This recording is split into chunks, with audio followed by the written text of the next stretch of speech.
up, J Squad? Welcome back, Karat. So another reaction video. Today we are reacting to the mistreatment of 17. Needs to stop. Yeah. Yes, sir.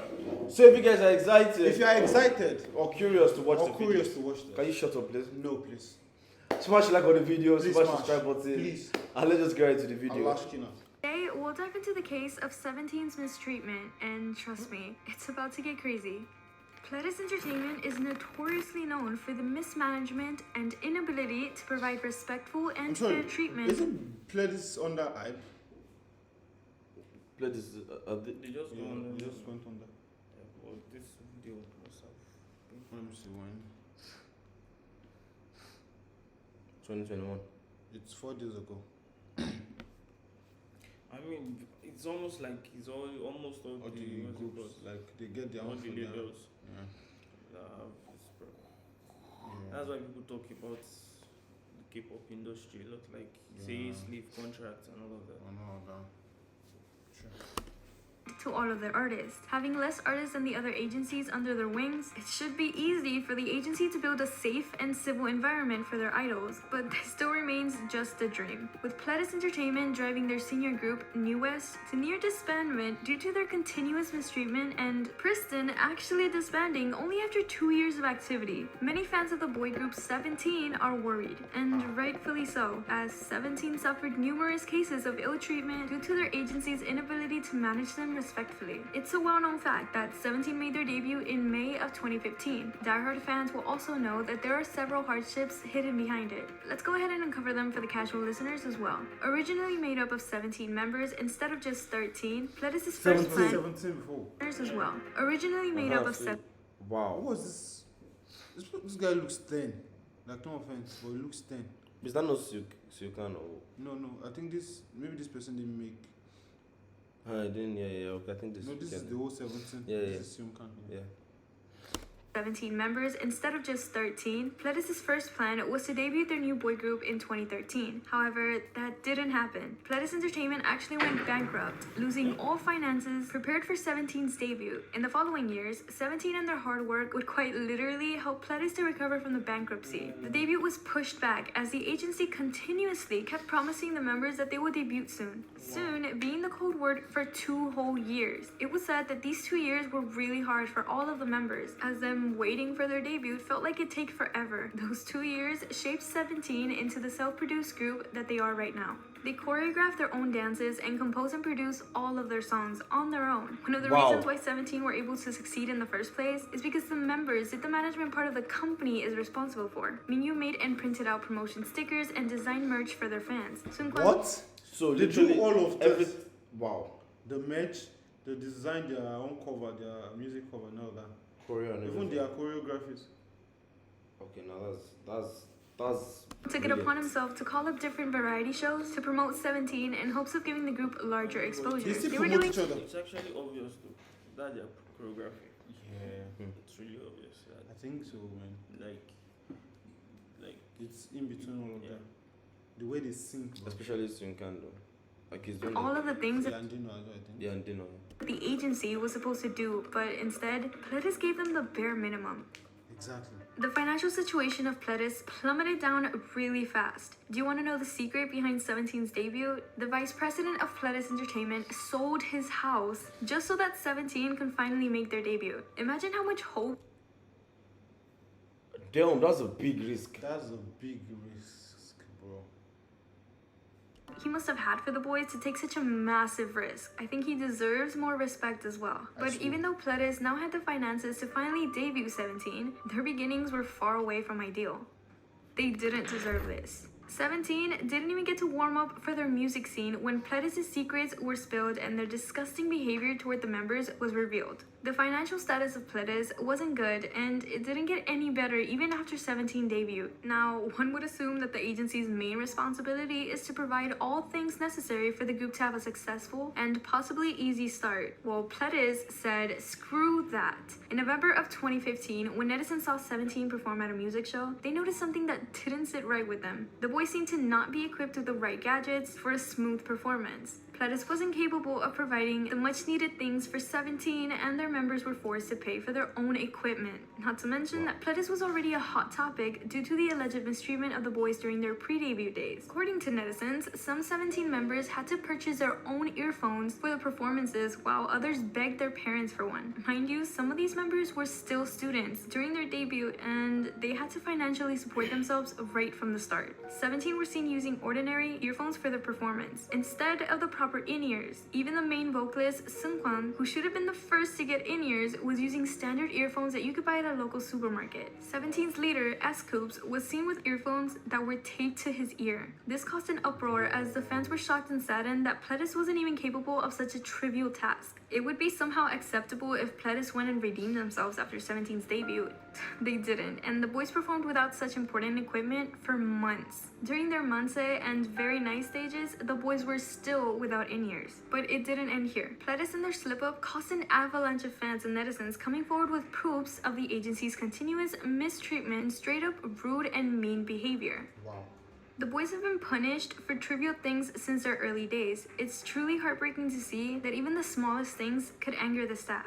The disgusting behavior and disrespect aren't the only things that Pledis should be held accountable for. Stealing was one of them as well. And I don't mean the company taking large chunks of their paychecks and giving the members basically a minimum wage. Even though Hoshi himself hinted at the possibility of the company stealing money from them, when they appeared on Africa TV, the members and their staff made a bet that whoever won was going to pay for the food. 17 members won, and Hoshi innocently asked, "Are they going to buy it for us and take it out of our balance again?" This left the fans questioning if Pledis really did steal a certain amount of money from their paychecks. Pledis staff allegedly stole gifts from fans that were obviously meant for 17 members. Usually, fans spend a lot of money on these gifts since they are more often than not either handmade or custom. Many fans thought their favorite members got their gifts, but then had to be met with the harsh truth that it was actually the managers or staff who were enjoying their gifts all along. This dark secret sent a huge backlash to Pledis' direction. It caused numerous fan sites to close down or go on a strike to protest against the agency's actions. The staff had definitely done some questionable stuff. Carrots agree that this alleged ceiling is nothing compared to what the boys had to go through during their pre-debut days. Due to South Korea being made up of different provinces and each of them bearing its own unique traits, different dialects and accents are a completely regular thing. Apparently, not for Pledis. In this video of 2013, 17's Wonwoo is filming a short clip. During his introduction in the beginning, he speaks with a bit of dialect. One of the staff who were filming quickly jumped in and saying, "What did we say we do when we speak in dialect? We'll see you after this." From the obviously flustered and nervous look on Wonwoo's face, it makes people wonder what really goes on behind closed doors and what dark secrets are hidden there.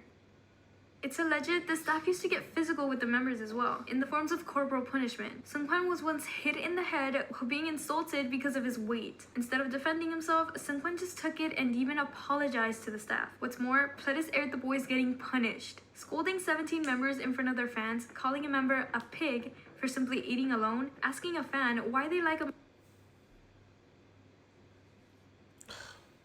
member not from the visual line. Pledis seems to have absolutely zero respect and empathy towards their members. In my opinion, Pledis Entertainment should be thankful to have such a massive group under their name right now.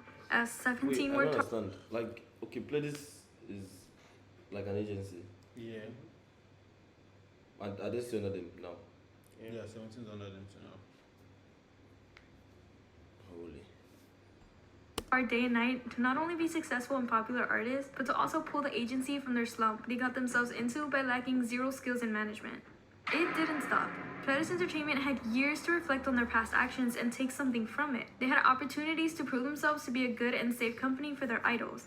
They didn't do it. Although any physical and verbal acts have stopped, Pledis is still behind in taking care of the members. There have been numerous occasions where Sassings followed the boys around, disturbing their private outings, schedules, events, even as far as following them around in cars, not allowing the boys any privacy. Pledis should have stepped in and protected the members from this invasive behavior, but they did nothing. In 2018, it went a little too far. A group of Sassings, who actually disguised themselves as fan sites of the group, followed the boys to a restaurant in order to see them drunk up close. The Sassings stayed in the parking lot, literally stalking 17 as they were having a private after party, and then got the guts to follow them back into their dorms. Hoshi even stepped out of the restaurant to address the situation and ask them to stop following them around. A few months after that, when 17 were on their Japanese leg of tour, the Sassing sneaked into their hotel where the members were staying to place a gift in the front of Woozy's room. The Sassing even posted about it on her Instagram, saying she couldn't give it to him in the venue, so she thought this would be the best way to give him her gift. The fans were absolutely outraged because of this behavior, and some even demanded for 17 to cancel the remaining tour dates, as they feared for the safety and well-being of the members. People also questioned how safe exactly are these boys with their security team.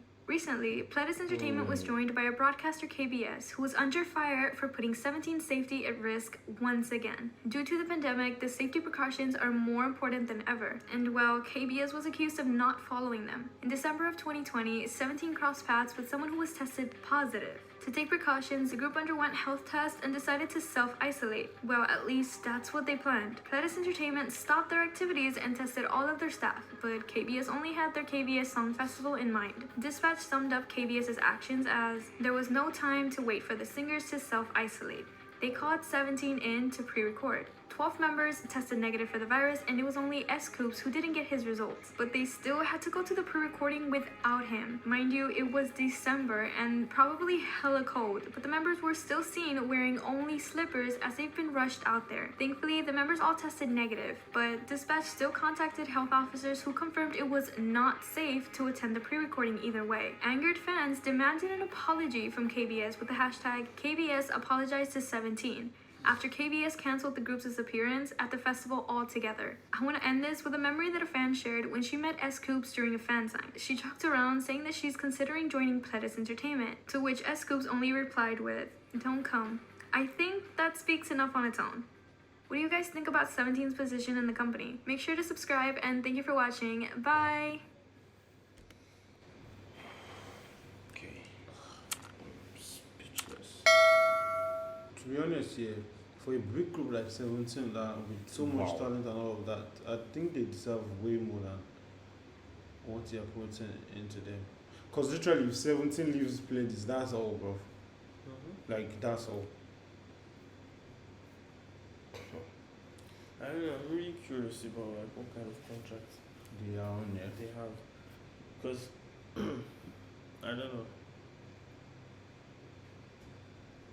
Those boys, man. So I think maybe they have a kind of like an ND where they can like talk about the things going on, and maybe when the contract is over, they can finally talk. You know, like GOT7, they didn't really say much until they left. You know. I don't know, but I just think sometimes the passion, like this thing, to just like to Be out succeed there, and stuff. yeah. Like he makes some people know Think like, through the. think through a lot, and it's not their fault. Yeah, it's not their fault. just the fault of people like trying to take advantage of Well, that it's- situation. Yeah, true. Like, nah, it's This is not it, bro. Alright, guys. Carrots. Sorry. So we see you next time, guys. peace.